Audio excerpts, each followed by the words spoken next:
Hello दोस्तों, नमस्कार। LP सरकारी जॉब चैनल पर आपका हार्दिक स्वागत और अभिनंदन करता हूं। आपके उज्जवल भविष्य की कामना के साथ इस सेशन का शुरुआत कर रहा हूं। ये सेशन यूपी बोर्ड एनसीईआरटी कक्षा 12 नागरिक शास्त्र के लिए है।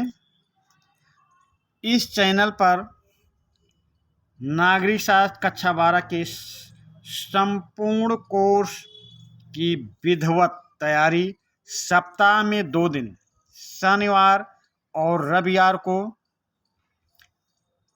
आपके पास इस चैनल के माध्यम से सेशन जाएगा, जिसके द्वारा आपकी संपूर्ण तैयारी करवाई जाएगी।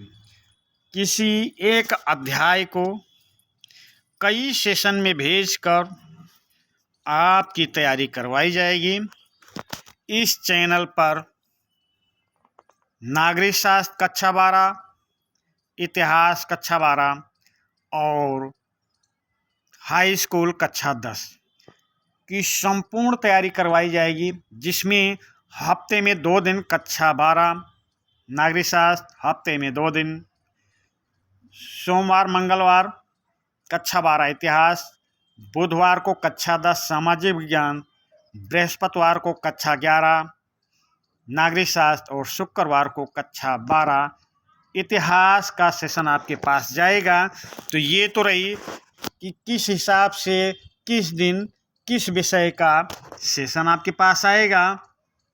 और एक सेशन में जल्दी नहीं, विधिवत तैयारी करवाई जाएगी, पूरे कोर्स की तैयारी करवाई जाएगी।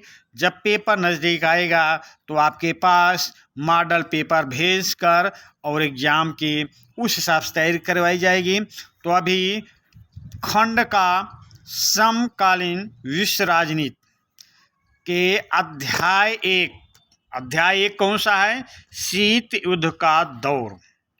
तो शीत युद्ध का दौर क्या था भाई, और इसके विभिन्न पार्ट में विभाजित करके अब आपके पास इस शीत युद्ध के दौर की अच्छी जानकारी, विधिवत जानकारी भेजी जा रही है। तो जैसा कि शीत युद्ध यानी शीत युद्ध को आप वाक युद्ध मान सकते हैं। एक दूसरे के लिए किसी भी बात को लेकर बुराई करना, किसी भी देश, मान लीजिए कोई 2 व्यक्ति है, कोई 2 देश है, एक दूसरे की बात में अड़ंगा लगाना, एक दूसरे की बुराई करना, एक दूसरे का बढ़ने से रोकना, ये हुआ शीत युद्ध। जैसा कि 28 जुलाई, बात को समझना, 28 जुलाई 1914 से 11 नवंबर 1918 तक प्रथम विश्व युद्ध चला था। इस प्रथम विश्व युद्ध को महान युद्ध की भी संज्ञा दे सकते हैं।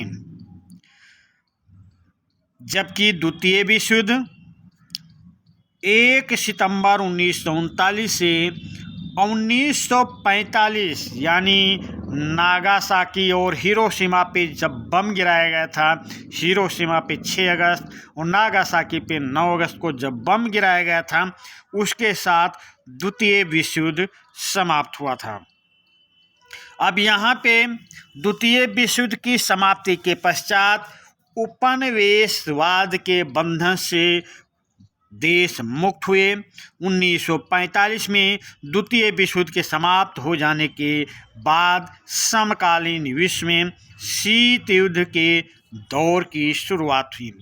इस शीत युद्ध के क्या हुआ? शीत युद्ध, जब प्रथम विश्व युद्ध और द्वितीय विश्व युद्ध दोनों विश्व युद्ध समाप्त हुए, तो विश्व स्तर पर 2 महाशक्तियों के रूप में, ये दोनों महाशक्ति कौन थी? अमेरिका एक तरफ और दूसरी तरफ सोवियत संघ। ये अमेरिका और सोवियत संघ के बीच शीत युद्ध का प्रारंभ हुआ, जिसमें एशिया, अफ्रीका व लैटिन अमेरिका के 9 स्वतंत्र देशों को अपने गुटों में शामिल करने का प्रयास किया गया। और वास्तव में शीत युद्ध क्या था भाई? अमेरिका और सोवियत के मध्य वर्चस्व की एक लड़ाई थी। वर्चस्व की लड़ाई का ही परिणाम था शीत युद्ध। एक दूसरे की हर बात को काटना, एक दूसरे के हर काम में अड़ंगा लगाना, एक दूसरे देश की बुराई करना, इस शीत युद्ध का परिणाम था। गुट निरपेक्ष, जिसको नाम बोलते हैं, ने दोनों महाशक्तियों के वर्चस्व को चुनौती दी तथा इस आंदोलन में सम्मिलित राष्ट्रों ने स्वयं को दोनों शक्तियों अमेरिका और रूस से अलग रखा। इस तरह एक नई अंतर्राष्ट्रीय व्यवस्था की स्थापना हुई और दोनों शक्तियां एक दूसरे की बुराई करने पे लगी हुई थी। अब हम देखेंगे शीत युद्ध। शीत युद्ध के बारे में थोड़ा जान लें। ये शीत युद्ध का दौर जो चला उसके बारे में आप समझें कि प्रथम विश्व युद्ध, द्वितीय विश्व युद्ध समाप्ति के बाद अमेरिका और सोवियत रूस के बीच शीत युद्ध चला। आप शीत युद्ध क्या है ये आप समझें तो शीत युद्ध से तात्पर्य एक ऐसी स्थिति से है जब दो राज्यों अथवा राष्ट्रों के बीच उत्पन्न तनाव की गंभीर स्थिति उत्पन्न हो जाती है। इस स्थिति में युद्ध के सभी लक्षण मौजूद होते हैं, पर यहाँ पे हथियारों का प्रयोग नहीं किया जाता, युद्ध का प्रयोग नहीं किया जाता। केवल एक दूसरे की बुराई, एक दूसरे के विकास में अड़ंगा लगाया जाता है, न कि कोई लड़ाई की जाती है। अब द्वितीय विश्व युद्ध 1939 से 45 तक जब चला तो दो महाशक्तियां अमेरिका एवं सोवियत संघ के उदय के कारण उत्पन्न हुआ। इसी स्थिति को जो अमेरिका और सोवियत रूस के बीच एक दूसरे के विकास, एक दूसरे के वार्तालाप, एक दूसरे के संगठन, हर बात पर बुराई करना चालू हुआ, उसी को बोलते हैं शीत युद्ध।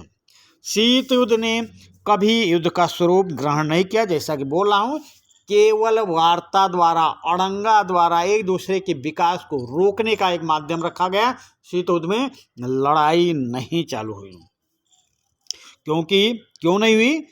दोनों महाशक्तियां जानती थीं, क्या अमेरिका और सोवियत रूस दोनों जानते थे कि अगर हम आपस में युद्ध करेंगे तो युद्ध का परिणाम बहुत बुरा होगा और इस परिणाम से हम दोनों लोग बर्बाद होंगे।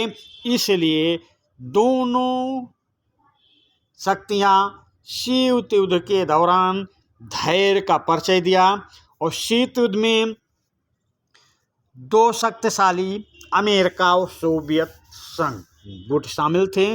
दोनों ही गुट परमाणु शक्ति संपन्न थे, दोनों के पास परमाणु बम था और दोनों ने सैनिक गठबंधन किए हुए थे। देखिए शीत युद्ध क्या है। शीत युद्ध के दौरान दोनों गुटों एवं उनके सहयोगियों से ये अपेक्षा की गई कि वे तर्कपूर्ण एवं उत्तरदायित्व वाला व्यवहार करेंगे, न कि युद्ध किया जाएगा। युद्ध करने के पक्ष में कभी नहीं थे। शीत युद्ध काल में ही नाटो, वार्सा पैक्ट जैसे सैनिक गुट अस्तित्व में आए।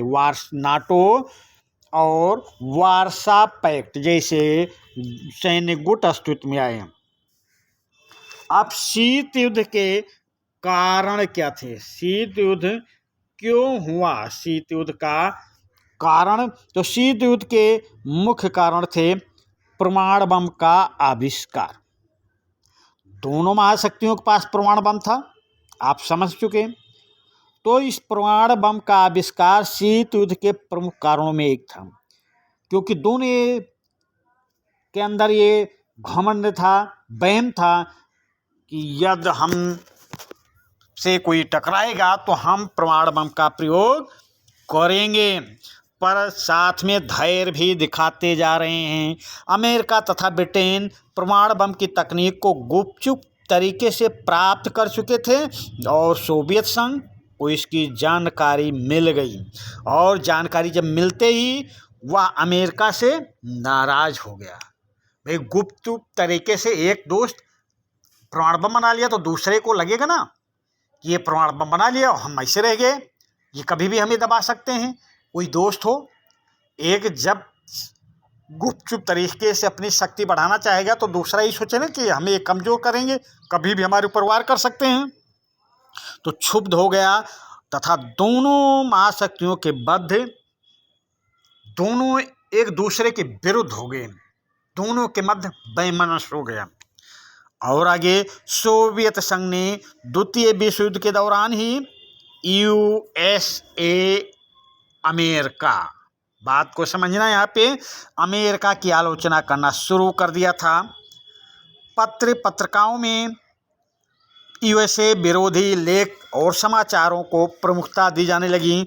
इसके कारण अमेरिका प्रशासन तथा जनता दोनों, अमेरिकी प्रशासन और अमेरिका की जनता दोनों सोवियत संघ के विरोध में आ गए।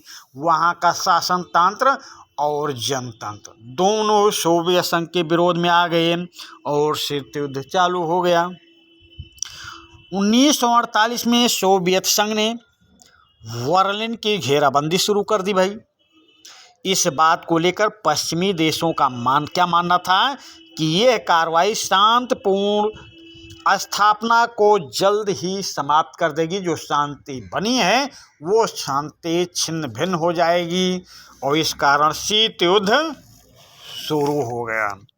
सोवियत संघ का मानना था, क्या मानना था कि संयुक्त राष्ट्र संघ अमेरिका का एक प्रचार तंत्र है। संयुक्त राष्ट्र संघ को यूएसए मानता था ये अमेरिका का एक प्रचार तंत्र है और इस कारण उसने पश्चिमी देशों द्वारा लाए गए सभी प्रस्तावों पर वीटो लगाना चालू कर दिया। वीटो क्या है भाई? सुरक्षा परिषद में किसी भी विधेयक पर पांचों जो अस्थायी सदस्य हैं, किसी एक सदस्य द्वारा रोक लगा देना ही वीटो है। तो वीटो का प्रयोग करके निरस्त करना शुरू कर दिया। इससे अमेरिका और रूस के बीच कटुता और बढ़ गई। शीत युद्ध जोरों पर हो गया। रूस का एक जासूसी विमान था, कौन सा? U-2 यूएसए अमेरिका का एक जासूसी विमान था जिस पे रूस ने एतराज किया था। यहाँ पे मैं रूस बोल दिया था ना। U-2 यूएसए का एक जासूसी विमान था, यानी यूएसए का मतलब समझ लो अमेरिका। इसलिए बार बार अमेरिका यूएसए दोनों शब्द का प्रयोग कर रहा हूँ कि आप कंफ्यूज ना हो। तो U-2 यूएसए यानी अमेरिका का एक जासूसी विमान था जिसे सोवियत संघ ने मार गिराया। सोवियत संघ ने उस पर हमला करके गिरा दिया। सोवियत संघ का कहना था अमेरिका क्षमा मांगे अथवा जासूसी बंद करे, अथवा क्या क्षमा भी मांगे और जासूसी भी बंद करे। ऐसा सोवियत संघ की तरफ से मांग होने लगी। और सही भी बात है भाई। अगर ये लगेगा कि कोई देश हमारे देश में जासूसी कर रहा है तो सबसे पहला काम उसका क्या होगा? उसको मार गिराएगा और फिर उस देश को चेतावनी देगा कि आइंदा से तुम जासूसी करना बंद कर दो और जो जासूसी की हो उसके लिए क्षमा भी मांगिए। तो अमेरिका ने ऐसा करने से इनकार किया क्योंकि वो भी अपने को शक्तिशाली मान रहा था और इससे दोनों देशों के बीच और तनाव बढ़ गया। शीत युद्ध और व्यापक स्तर पर बढ़ता चला गया। 1961 में अमेरिका ने बर्लिन शहर के पश्चिमी क्षेत्रों को अधिकार वाले क्षेत्रों से पृथक करने के लिए सोवियत संघ द्वारा निर्मित दीवार का कड़ा विरोध किया। अभी आपने को बताया कि बर्लिन की घेराबंदी किसने किया था? सोवियत रूस ने। और उस सोवियत रूस ने जो बर्लिन की घेराबंदी की थी उस दीवार का अमेरिका ने कड़ा प्रतिरोध किया और इस कारण दोनों ने अपने अपने मोर्चे पर टैंक खड़े कर दिए। पर युद्ध नहीं होगा, टैंक खड़े कर दिए, युद्ध की स्थिति आ जाएगी पर झगड़ा नहीं होगा, युद्ध नहीं होगा। दोनों भी यहाँ पे धैर्य का परिचय देंगे। दोनों जानते हैं, दोनों प्रमाण बम से लैस हैं और दोनों देश एक दूसरे को बर्बाद कर देंगे। इसलिए यहाँ पर ये धैर्य का परिचय देंगे, लड़ाई नहीं होगी।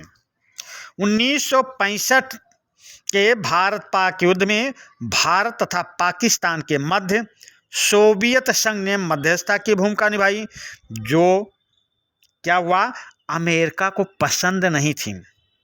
इससे दोनों महाशक्तियों के मध्य तनाव और भी चरम पर पहुंच गया। ये थे शीत युद्ध के कारण। भाई मान लीजिए कहीं पे आपके ज़िले में, गांव में कोई दो शक्तिशाली है और कहीं झगड़ा होता है, तो एक को बुलाया जाएगा, एक को नहीं बुलाया जाएगा। तो जिसको नहीं बुलाया गया वो बुरा मानेगा ना। और इसी चीज़ को लेकर सोवियत संघ ने, सोवियत रूस ने अमेरिका और पाकिस्तान के बीच मध्यस्थता करवाई।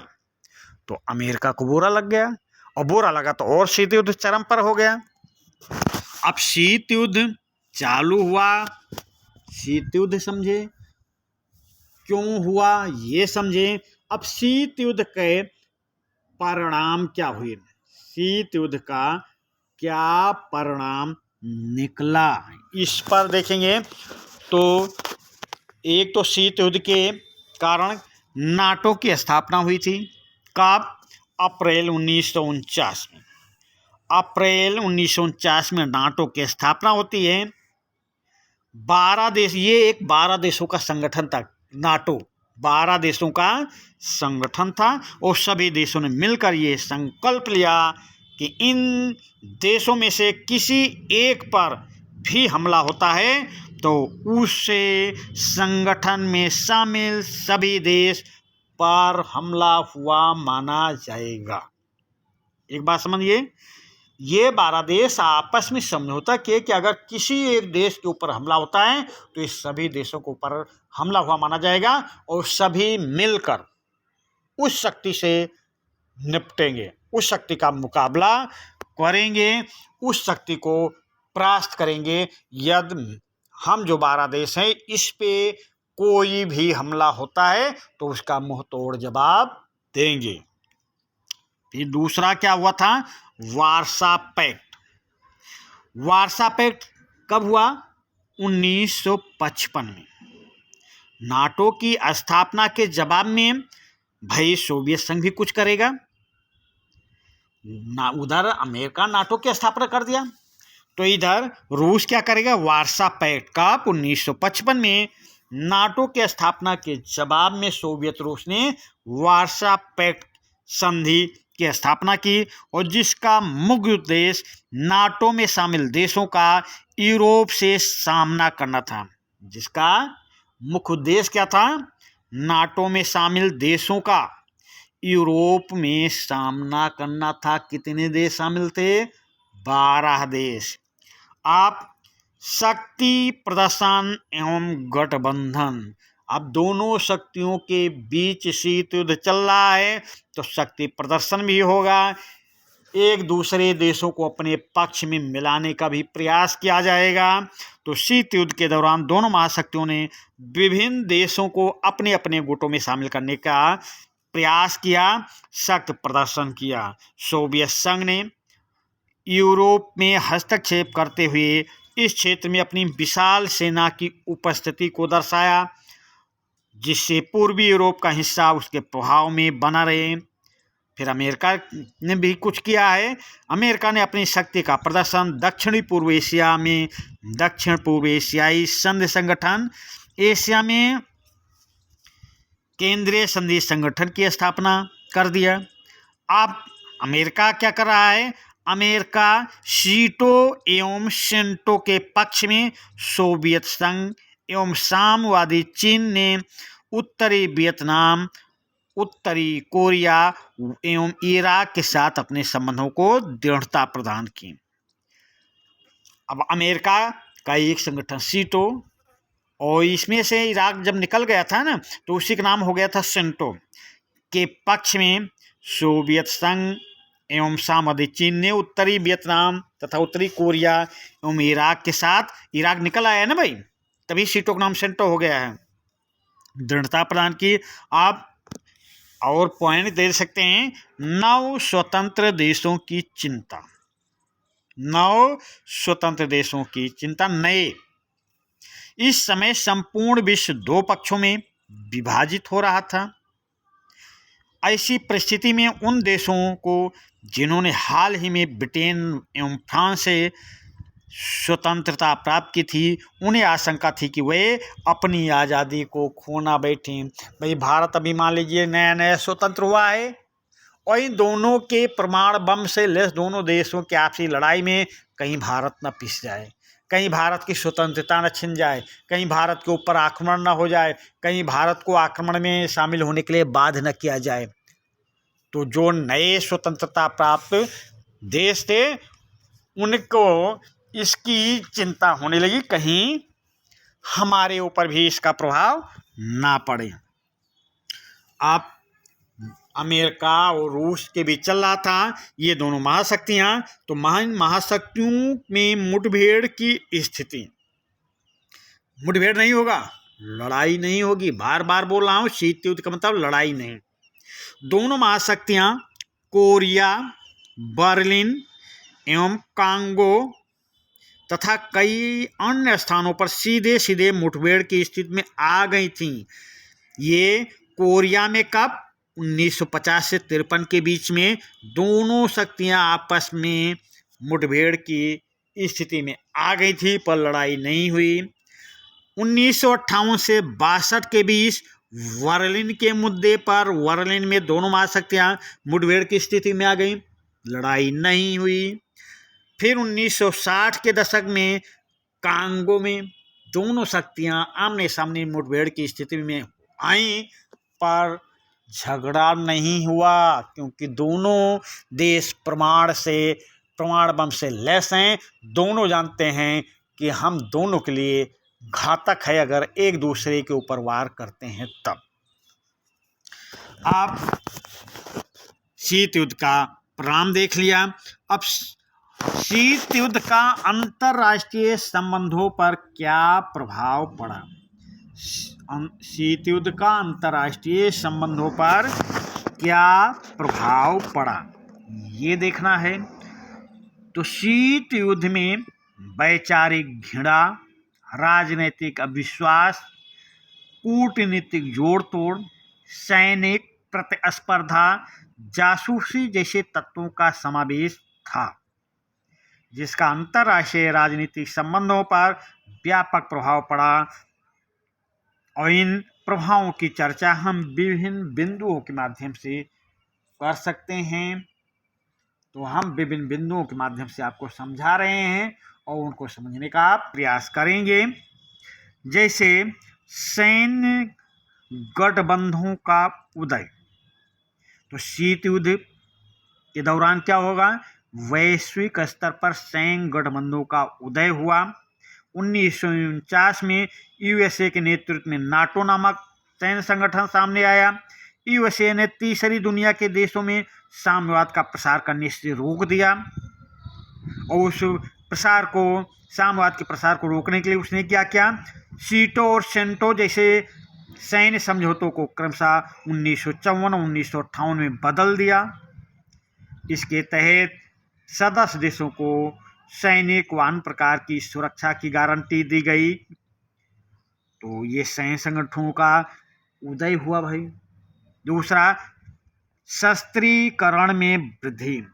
भाई जब शीत युद्ध चल रहा है, दो देश परमाणु बम से लैस हैं, तो और जो भी देश होंगे वो भी अपनी शस्त्र सेना को, शस्त्रीकरण को, अपनी औजारों को बढ़ाने का प्रयास करेंगे। ये दोनों देश तो कर ही रहे हैं। मान लीजिए हम भारत के हैं और पाकिस्तान अपने शस्त्रों को बढ़ा रहा है, तो मजबूरी है कि भारत भी बढ़ाएगा, समझ गए। तो शस्त्रीकरण में वृद्धि किया। संयुक्त राष्ट्र की निशस्त्रीकरण की योजना के विरुद्ध था, क्योंकि संयुक्त राष्ट्र चाहता था कि शस्त्रीकरण ना हो, पूरा विश्व प्रमाण विहीन हो जाए, किसी भी देश के पास प्रमाण ना रहे। सोवियत संघ ने वर्ष 1953 में पहली बार प्रमाण परीक्षण कर दिया। 1953 में क्या किया? प्रमाण परीक्षण कर दिया। इससे प्रमाण क्षेत्र में वह अमेरिका के समकक्ष खड़ा हो गया। अब रूस के सफल प्रमाण परीक्षण और परमाणु हथियार निर्माण का क्रम शुरू हो गया। प्रतिद्वंदी अमेरिका और पश्चिम के जो और भी राष्ट्र शस्त्रीकरण के होड़ में शामिल हो गए और पूरे विश्व में, यहाँ तक कि पूरे विश्व में शस्त्रीकरण की होड़ मची। सब अपने देश में शस्त्र, प्रमाण बम, विभिन्न प्रकार के औजारों को बनाने का, तकनीकी ज्ञान प्राप्त करने का, दूसरे से तकनीकी ज्ञान लेने का, मतलब शस्त्रों की होड़ लग गई पूरे विश्व में। ऐसा आप माने कि पूरे विश्व में शीत युद्ध के कारण शस्त्रीकरण में वृद्धि हो गई। अब वैश्विक राजनीति का द्विध्रुवीकरण हो गया। पूरा विश्व दो ध्रुवों में, दो महाशक्तियों में, दो राष्ट्रों में बंट गया। वो दोनों राष्ट्र कौन से थे? अमेरिका और सोवियत संघ। ये दोनों शक्तियां एक दूसरे को नीचा दिखाने में लगी थी और पूरा विश्व इन्हीं दोनों शक्तियों के बीच बंट गया था। पूरा जगत इन दो शक्तियों के बीच में बंट गया था। एक दूसरे के लिए कटुता भरे शब्द, वैमनस्य, अविश्वास बढ़ता जा रहा था। दोनों देशों के बीच राजनीतिक संग्राम छिड़ गया। दोनों एक दूसरे का विरोध और आलोचना करने लगे। महाशक्तियों के इस संबंध का अंतर्राष्ट्रीय राजनीति पर गहरा प्रभाव पड़ा। यानी कि ये दोनों महाशक्तियां शीत युद्ध के साथ ये दिखाने का प्रयास कर रहे थे कि विश्व में हम दोनों शक्तियों या हम अकेले पूरे विश्व पे राज करेंगे, पूरे विश्व में सबसे शक्तिशाली हैं। और दूसरा भी यही सोचता था कि हम विश्व में सबसे शक्तिशाली हैं और इन दोनों शक्तियों का अन्य देशों पर भी प्रभाव पड़ा और अन्य देश भी इन दोनों शक्तियों से धीरे धीरे कटकर अपना संगठन बनाना चालू किया और अपने को विश्व स्तर पर दिखाने का प्रयास किया। अब इसी में एक आया था आइजनहावर सिद्धांत। ये अलग से डायरेक्ट पूछा जाता है क्वेश्चन, तो इसको ही समझने का प्रयास करेंगे कि आइजनहावर सिद्धांत क्या है। तो इसको समझने का प्रयास करें। वर्ष 1957 में अमेरिका के राष्ट्रपति आइजनहावर, देखा आपने हेडिंग में, वो आइजनहावर अमेरिका के राष्ट्रपति थे। इन्होंने अपनी एक नीति की घोषणा की। इनका सुझाव क्या था, इनकी नीति की क्या थी, उसकी घोषणा की।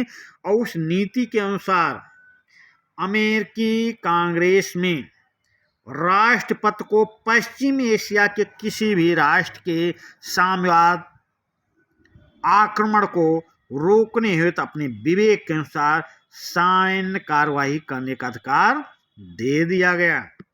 आइजनहावर सिद्धांत को सोवियत संघ ने पश्चिम एशिया के लिए एक घातक बताया, आइजनहावर की नीति को, क्योंकि आइजनहावर ने कहा कि अमेरिकी राष्ट्रपति साम्यवाद को सफल न होने के लिए कुछ भी कर सकता है। तो सीधी सी बात है, सोवियत रूस इस पर एतराज करेगा और एतराज कर दिया। अब इस क्षेत्र में दोनों महाशक्तियों ने अपना प्रभाव क्षेत्र बढ़ाना शुरू कर दिया। यूएसए यानी अमेरिका ने इजराइल का समर्थन किया, जबकि सोवियत संघ ने फिलिस्तीन का पक्ष ले लिया। अब ये दोनों इजराइल और फिलिस्तीन का पक्ष लेकर अरब देशों को अपनी ओर आकर्षित करने की कोशिश की। क्यों? क्योंकि तेल तो वहीं से मिलेगा। किसी भी देश का विकास बिना पेट्रोलियम के नहीं हो सकता है। तो एक इजराइल को और दूसरा फिलिस्तीन का पक्ष ले रहा है। अरब इजराइल युद्ध में भी दोनों ने अपने अपने प्रभाव का उपयोग किया था। इन्हीं के इसी शीत युद्ध के समय अरब इजराइल युद्ध हुआ। इसी शीत युद्ध के समय इजराइल और फिलिस्तीनियों को युद्ध हुआ। वो ये दोनों युद्ध करवाने का उत्तरदायित्व इन दो महाशक्तियों अमेरिका और सोवियत संघ को जाता है। अब एक योजना के बारे में वो समझ लें, ये पूछा जाता है कंपटीशन में, पूछा जाता है, कभी कभार पूछ ले जाता है मार्शल योजना है क्या। तो थोड़ा एक लाइन में, दो लाइन में इसको भी बता देते हैं।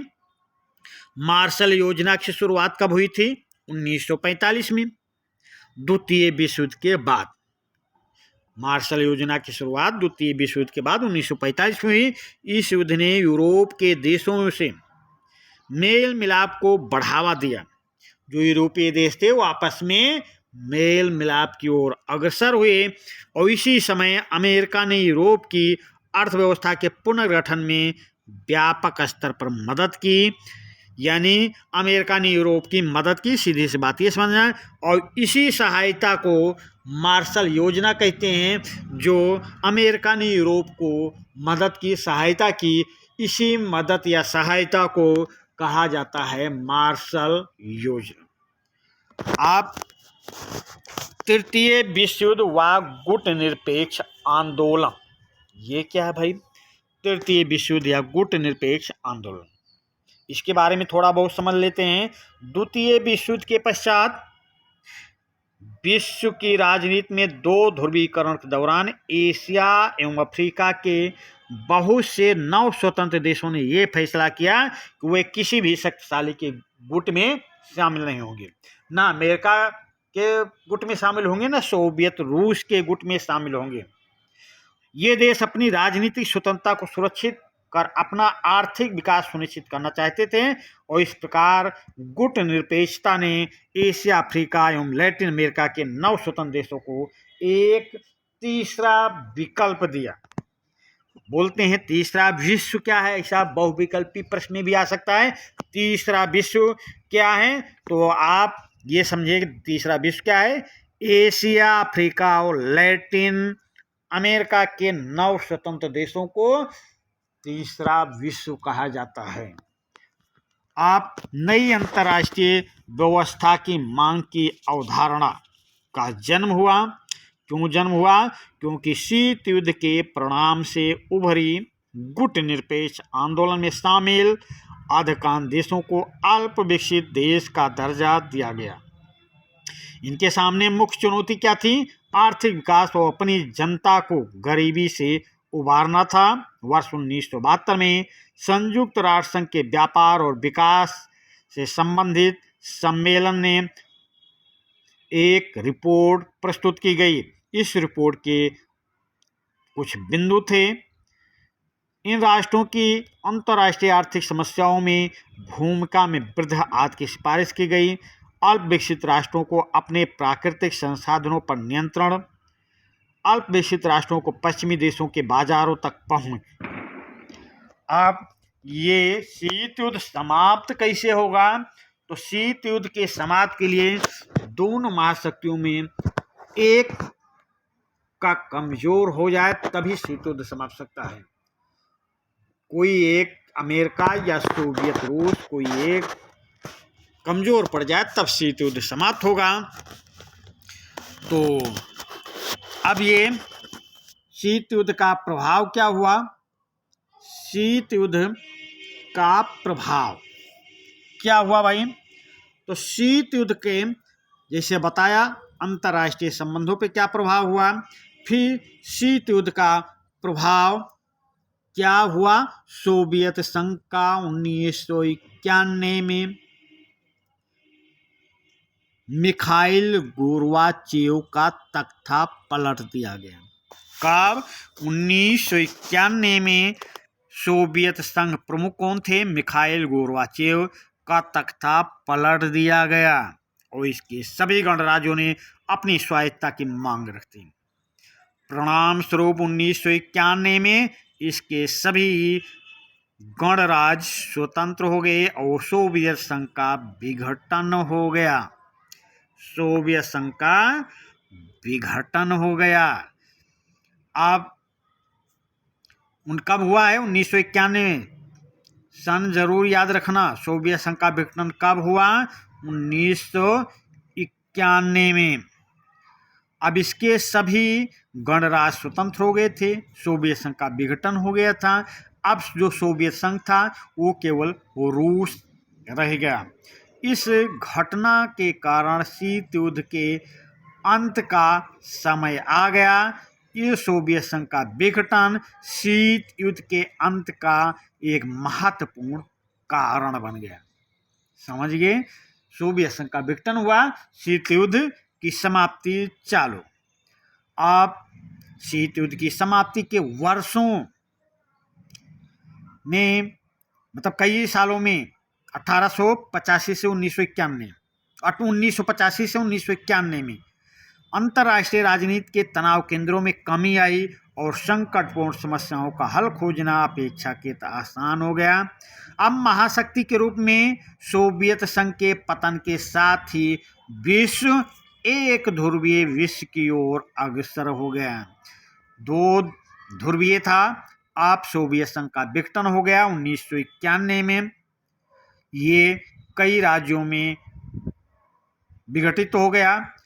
तो अब क्या होगा? एक विश्व जो होगा, पूरे विश्व के देश एक ध्रुवीय विश्व की ओर अग्रसर हो गए। शीत युद्ध की समाप्ति से विश्व राजनीति में भय के संतुलन के स्थान पर, जहां शीत युद्ध के कारण लोगों के अंदर भय का वातावरण था, का स्थान हितों के संतुलन ने ले लिया। अब इसमें विश्व के सभी देश अपने अपने हितों को साधने लगे और अंतर्राष्ट्रीय राजनीति के मुद्दे पर सुरक्षा और विचारधारा के स्थान पर व्यापार और पूंजी निवेश बन गए। शीत युद्ध समाप्त हो गया, एक ध्रुवीय व्यवस्था चालू हो गई। पूरे विश्व के जो भी देश थे अपने व्यापार को, अपने देश के विकास को, अपने जनता के विकास को, अपने जीवन स्तर को सुधारने के लिए अग्रसर हुए और एक ध्रुवीय विश्व बन गया। और उसी एक ध्रुवीय विश्व की ओर सब देश अंतर्राष्ट्रीय व्यापार, उद्योग धंधे, देश का विकास और अपने देश की जनता की समस्याओं की ओर, उस एक ध्रुवीय व्यवस्था की ओर अग्रसर हुए। अब आगे क्या है? शीत युद्ध का भारत पर क्या प्रभाव पड़ा? शीत युद्ध का भारत पर क्या प्रभाव पड़ा? तो इसको भी समझ लेते हैं। गुटनिरपेक्ष आंदोलन के नेता के रूप में शीत युद्ध के दौरान भारत ने अपनी भूमिका 2 स्तरों पे निभाई। वो 2 स्तर क्या थे? शीत युद्ध के समय भारत ने अमेरिका एवं सोवियत संघ के किसी भी गुट में शामिल नहीं हुआ, दोनों से बराबर दूरी बना के रखा। ना किसी का हम पक्ष लेंगे और ना किसी का हम विरोध करेंगे, ना किसी का हम मदद करेंगे और ना किसी की तरफ हम गलत भावना रखेंगे। समझिए, भारत की सोवियत संघ एवं अमेरिका के प्रति विदेश नीति ना तो सकारात्मक रही और ना ही निष्क्रिय रही। और तत्कालीन प्रधानमंत्री पंडित जवाहरलाल नेहरू ने दोनों गुटों के बीच पैदा हुए मतभेदों को दूर करने का प्रयास किया था। भारत ने दोनों महाशक्तियों के प्रति द्विस्तरीय विदेश नीति अपनाई थी। भारत ने स्वयं को दोनों गुटों से अलग रखा और भारत ने उपनिवेश शासन से मुक्त हुए नव स्वतंत्र देशों को महाशक्तियों के रण में जाने का पुरजोर विरोध किया। भारत ने लगातार ऐसे क्षेत्रीय एवं अंतर्राष्ट्रीय संगठनों को सक्रिय बनाए रखने का प्रयास किया जो अमेरिका एवं सोवियत संघ के खेमे से नहीं जुड़े थे।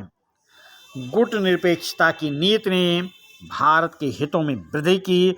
ऐसे 2 हित जो प्रत्यक्ष दिखाई देते हैं उनके बारे में भी हम यहाँ जानकारी आपको देते हैं। शीत युद्ध के दौरान भारत ने इस प्रकार की संतुलित भूमिका निभाई कि दोनों महाशक्तियों में से कोई भी ना तो उस पर दबाव डाल सके और न ही उसकी उपेक्षा कर सके और न ही अपने खेमे में शामिल होने के लिए बाध्य कर सके। ना अमेरिका बाध्य कर सके, ना रूस बाध्य कर सके।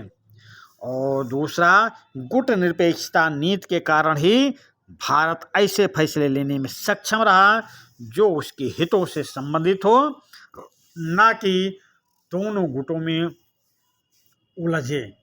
दोनों गुटों में उलझना नहीं चाहता था। भारत अपने हित को साध रहा था, दोनों गुटों से दूरी बनाकर रखा था। तो चलिए, ये नागरिक शास्त्र पहला पार्ट का पहला सेशन देखें।